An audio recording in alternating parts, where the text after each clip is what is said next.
everyone, and welcome to our session.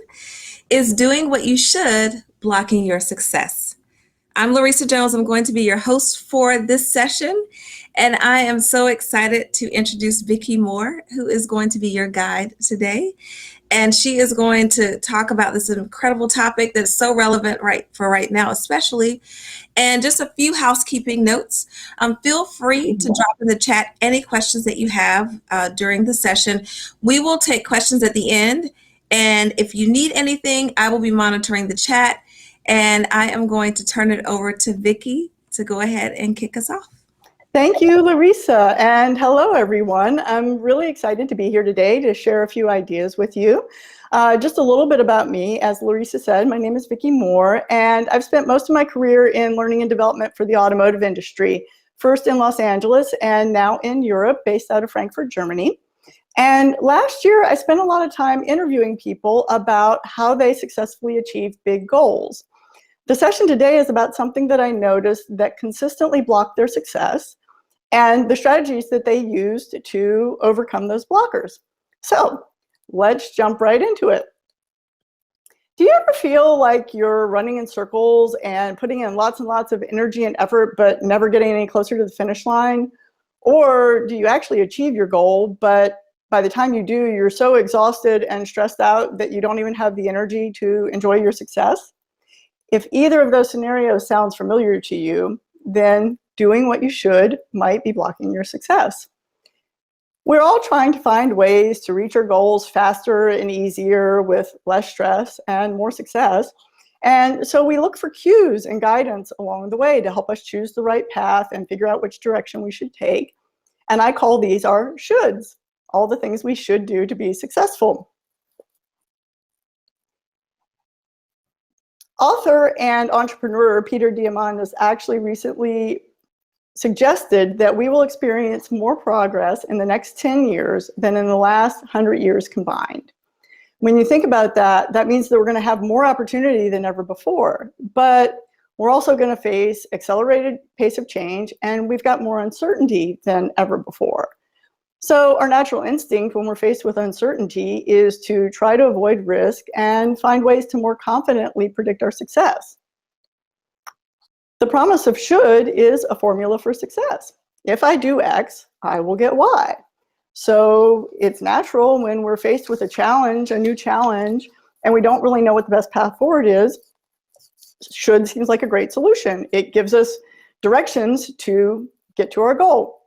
And it works well sometimes.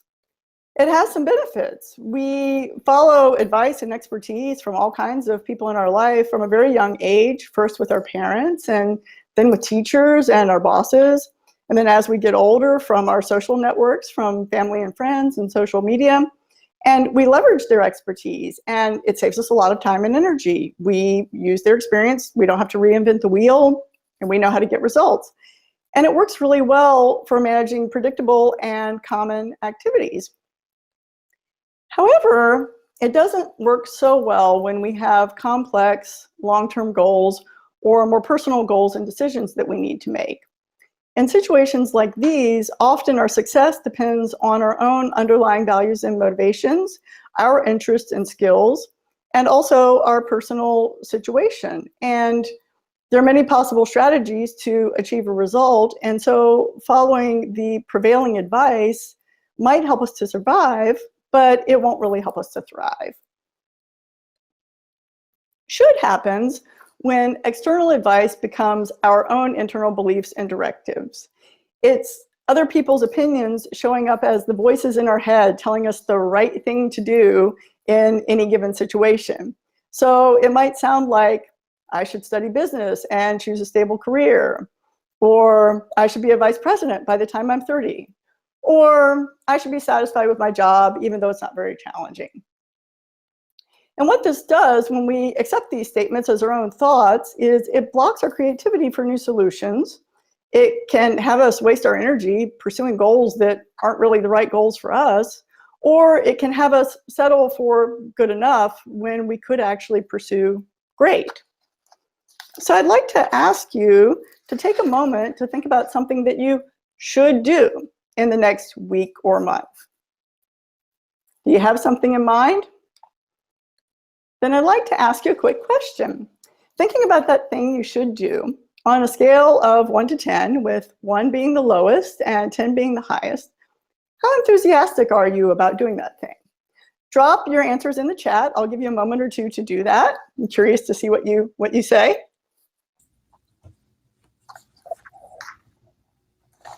We have a few coming in.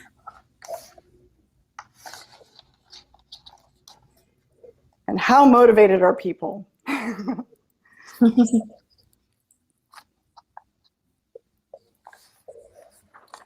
So Vicki, so far our highest number is 9. Oh. And a couple that are mostly 7s. We have the lowest is 5. Okay, well, I am impressed with this group. Everybody is very enthusiastic about doing what they should and checking things off of that to-do list. I have to say, in my own personal experience, we usually aren't very excited about doing the things that we should do. It is intended to help us. It's intended to help us be more successful and achieve our goals more easily. But it comes along with a few problems. Shoulds a lot of times show up as obligations rather than motivations. And they're usually based on other people's opinions and experiences rather than our own. And should generally, because it's the prevailing advice or proven strategy, relies on yesterday's strategies to solve tomorrow's problems. So given the pace of change we've already talked about, it may or may not be the most effective solution, even if it's the typical or proven solution.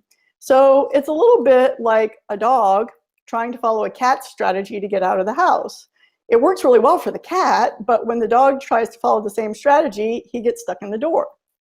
So when you think about a goal maybe that you're struggling with, consider whose strategy you're following and perhaps if there's some place that it's keeping you stuck. Should shows up as we're pursuing a goal on the path between where we are and where we want to be. And it can block our success at several specific stages of our journey towards a goal. The first place that I noticed that it can block our success is actually defining what success looks like. And then after we define success, when we're choosing which strategy to use to pursue our goal, there are more blockers that pop up there. And then actually, as we're even trying to maintain momentum toward the goal, we have more blockers where should gets in our way from achieving what we want to achieve. So to put that in context a little bit, I'd like to tell a story about one of the people that I interviewed last year who successfully achieved a midlife career change. Shelley has the job of her dreams right now, but it wasn't always that way. In fact, she was really struggling to achieve her goals for a while, and there was one point where she wasn't even sure what her goals were really. So Shelley had a career in marketing and she was doing really well. She had a successful career. She also had 3 small children at home. And she was really struggling to balance work and family. So she started looking for solutions. And this is the place that doing what she should got in the way a little bit. When she was at work, she felt like she should be spending more time with her family at home. And when she was with her family, she felt like that she should be contributing more of her skills and talents to work. And she couldn't win. She was torn between the two. What she decided her goal would be to work less and be at home more with her family. So then she began to look for strategies to achieve that. And she tried all the usual strategies. She tried flexible hours. She tried changing jobs. She even tried doing work that required less travel so that she could be more present for her family. But none of the strategies really worked for her, and she was constantly frustrated and felt stuck. She kept trying to find the right solution and looked for other ways that she could continue to pursue her goal. And as she thought about it, she looked at her situation and she thought, well, I have a nice house and I have a good salary and healthy family, and I really shouldn't risk it all to pursue what I want. I should just be satisfied with that. The problem was she wasn't. And she just was constantly frustrated all the time. One day when she was struggling to find a solution, she heard an ad on the radio. And a man was talking about how much he loved his job. He was really passionate about his work because it allowed him to do work he was really good at, that he enjoyed. And it also included a couple of his interests in sports and living a healthy lifestyle. That was the day that Shelley took a different perspective on her goals and started to recognize the blockers to her success. She thought there must be a different way to do this. So after hearing that ad one day, Shelley started asking herself some tough questions. She thought, am I really pursuing the right goal? Is part-time or flexible work so that I can be at home the right way to do this? Are there other possible ways? What could actually be possible for me? And she started to consider other ways that she could accomplish her goal. The good news is that once we start to recognize the thought patterns of should and how it blocks our success, it's more easy to change those thought patterns and replace them with more powerful motivators and strategies to achieve our goals. So the first blocker that popped up was actually in how Shelley defined success. And you think about it, the way we define success is really important because it's the very foundation of all the energy and effort that we're putting in to achieve our goal. But we often focus on the end result of how we define success without really thinking about the underlying values and motivators or the reason that we've got a particular goal. And this can often have us spend all of our energy in the wrong direction and even pursue the wrong solution. So a lot of people express their goals with I want statements. So I want a new job, I want a new house, I want to earn more money. So just as a really silly example, think about if I said I want a balloon, what would you think I might expect to get? Well, I might expect to get something like the photo on the left. But if I'm a more playful and creative type, I might actually want the balloon in the middle. Or if I'm the really adventurous type, I might mean that I want the balloon on the right. So you can see how the same goal, having a balloon, could actually show up in 3 completely different ways depending on what my underlying interests and motivators are. And so how we define the goal really matters as far as how we use our energy to pursue it and to ensure we get the results that are aligned with our underlying interests. So a little bit more realistic example to show you how should block success in this area. Let's look at 2 people that have the same goal. They both want to drive to San Francisco from Los Angeles. Person A has a long weekend and they're looking for a change of scenery and they're really looking forward to seeing the sights along the way. So person B is also going to San Francisco. They've been invited by friends for dinner and they need to get there on time so that they don't miss the dinner party. So already you can see with the same goal, success looks completely different for both people. So if person A was to follow person B's strategy of getting there as quickly as possible by taking the highway, they'd be really disappointed. They'd miss all the sights along the way. If person B was to follow person A's strategy by taking the coastal road, it would take them an extra 3.5 hours and they'd end up missing the dinner party and probably also be really disappointed. So both people would have achieved the stated goal, but in the end, they'd both be rather frustrated and disappointed with their results. So what to do about that? The first thing is to make sure that you get clarity not only on the way you're defining your goal, but also the underlying motivation for your goal. And one of my favorite ways to do this is to ask why. So think about a goal that's important to you and then ask yourself, why do I want to achieve this goal? Why is it important to me? But don't stop there. That's not enough. You have to keep asking why until you can't find a different answer. So in Shelley's case, it might have looked like this. I want to change jobs. Why? I want more flexibility in my schedule. Why? So that I can spend more time with my family. Why? Because I feel that it's important to be there for all of my children's activities. Why? So that they feel loved and supported. So you can see by following this series of why questions, Shelley's initial goal of changing jobs is actually motivated by having her children feel loved and supported. Could there be other ways that she could accomplish that other than changing jobs?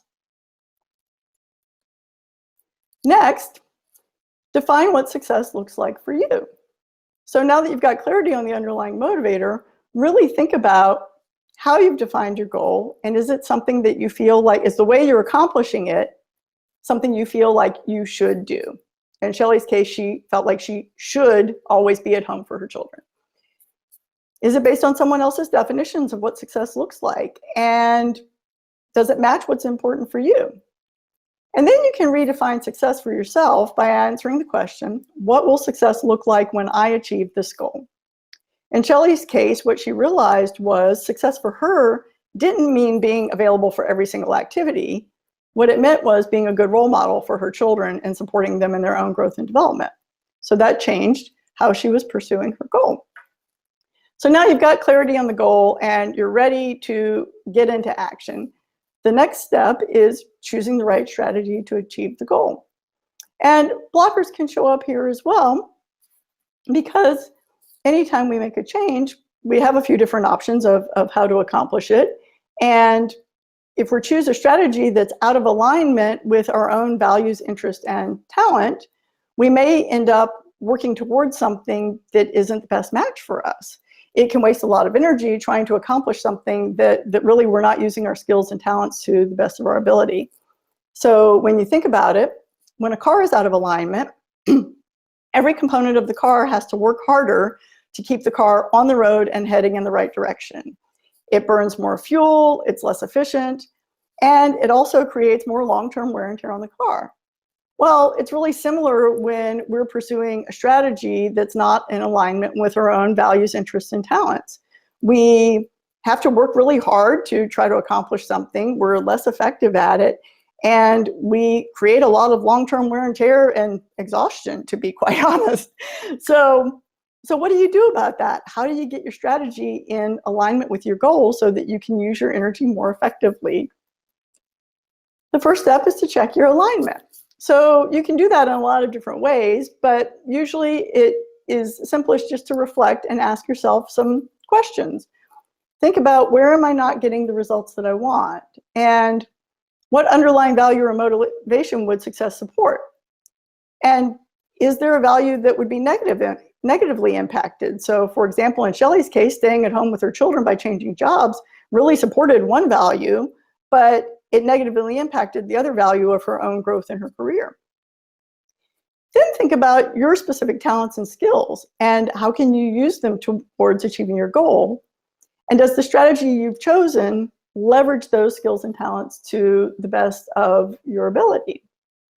The next step, after you've checked your alignment, and an important point here is this isn't something that you do just once and then be done with it. You actually need to do this sort of regularly on your way to a goal, because it will shift and change as you make progress towards your goal. But after you've checked your alignment, you can adjust your path. Then you can explore the different strategies and look for different approaches to achieve your goal, but maybe in a different way. You can be creative with the possibilities, and you have to remember that your best strategy might be unique for you. In Shelley's case, what she decided was that instead of trying to change jobs and find more flexible hours, she really wanted to change careers completely. Okay, well, that's a big decision. So that brings us to the next blocker, maintaining momentum.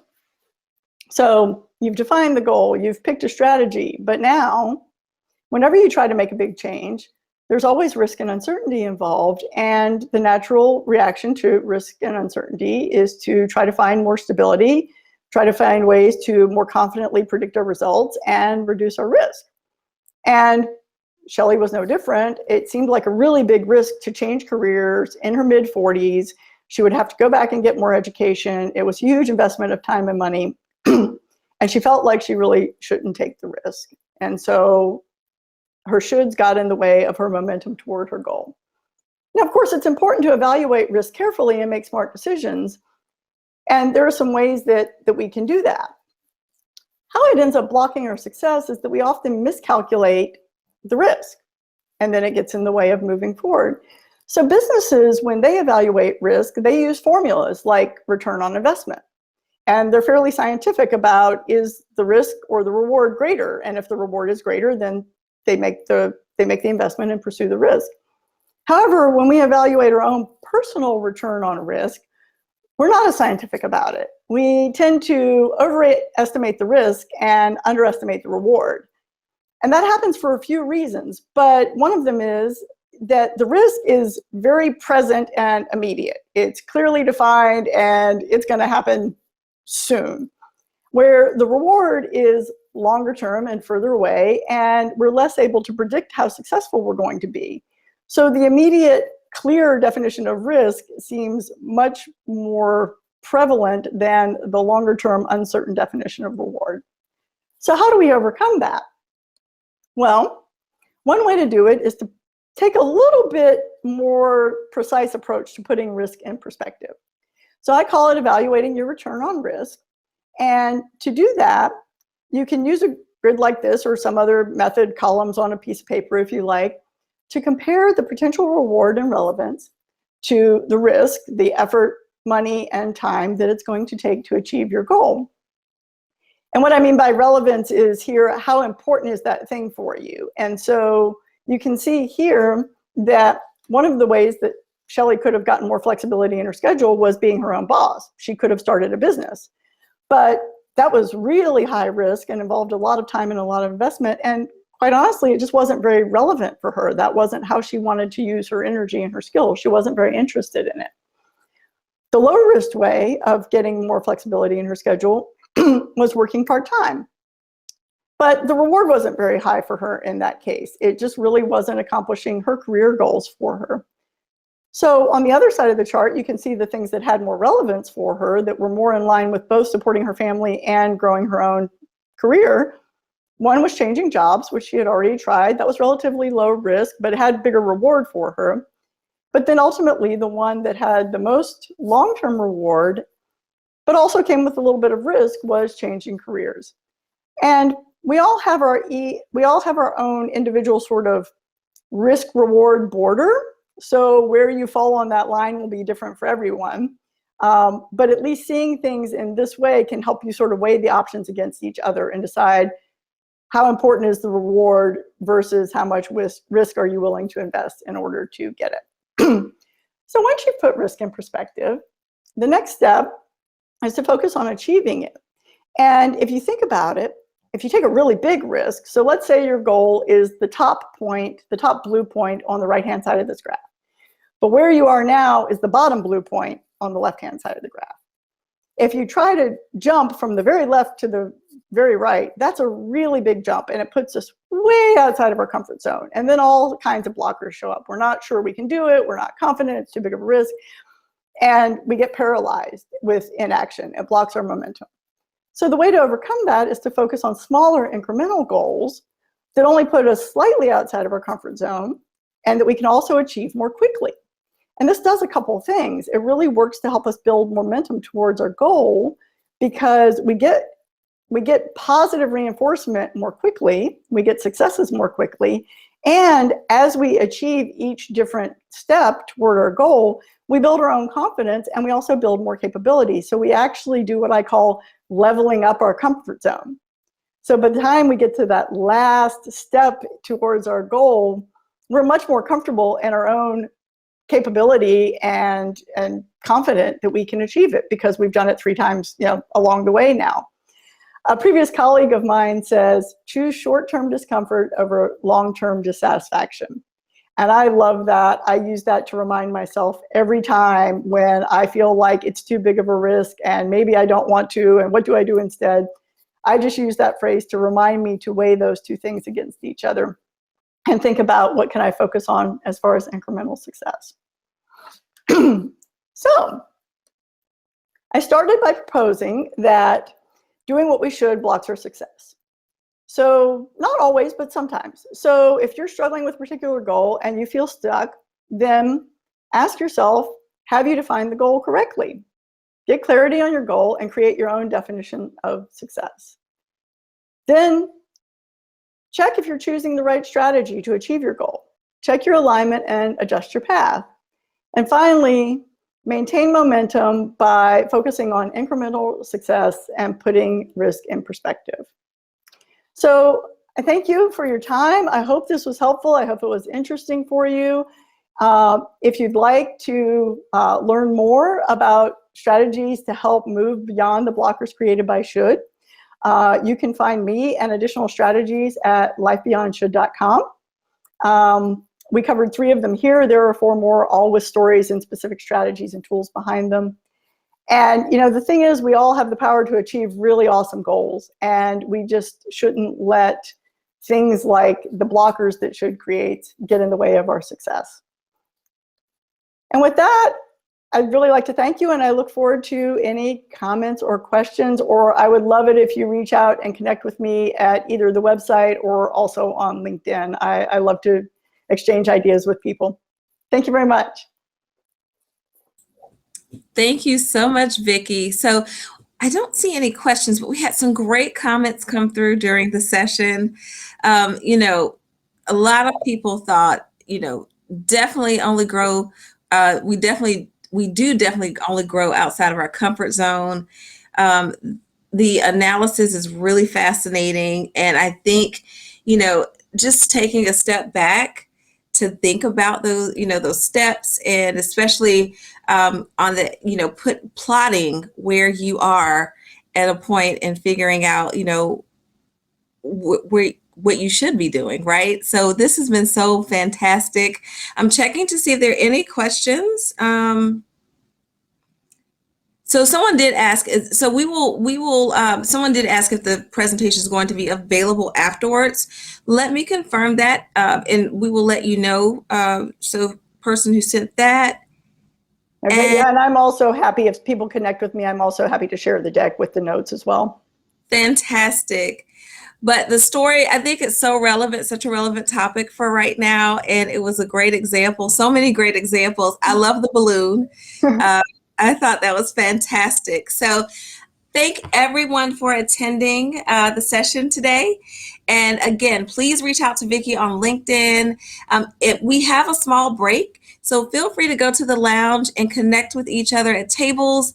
I'm not sure. I think the speed networking will be open a little bit later today, but enjoy your next session, and we look forward to seeing you there. Take care. Bye, everyone. Bye, everyone.